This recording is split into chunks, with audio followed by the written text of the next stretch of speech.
Hello viewers, আবারও চলে আসলাম আপনাদের মাঝে। আমাদের সাথে আছে কাউসার ভাই, ফাহিম। আমরা সবাই যাচ্ছি গোসল করার জন্য। আমাদের এলাকায় যে গরম পড়ছে যা বলার বাইরে। আমরা একটা অটো নিয়ে চলে যাচ্ছি বাজনাবো গোসল করার জন্য। বাজনাবো একটা টিউবওয়েল আছে, ওইখানে আমরা যাব সবাই গোসল করতে। যেতে যেতে চলে গেলাম বাজনাবো এক বন্ধের মাঝখানে। ওইখানে গিয়ে দেখি ছোট পোলাপাইন বাচ্চারা গোসল করতেছে। তারপর আমরা চলে গেলাম তাদের সাথে গোসল করতে। এখানে আবার মহিলাও ছিল। তারপর ওনাকে বললাম আমাদের একটু সাইড দেন, আমরা গোসল করে যাই, তারপর আপনি গোসল করেন।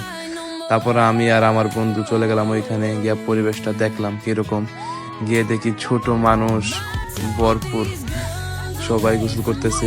আর আমাদেরকেও চিনে ফেলছে, আমরা যে ব্লগ ভিডিও বানাই তারা দেখে চিনে ফেলছে। দেখেন, আপনারা সাথে থাকেন। ভাই তোমরা কি করতেছো এখানে? হ্যাঁ,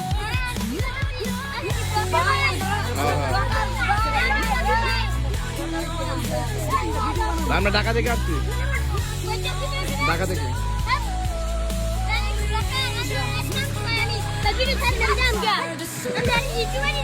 ইউটিউব আইডি আছে, পেজও আছে।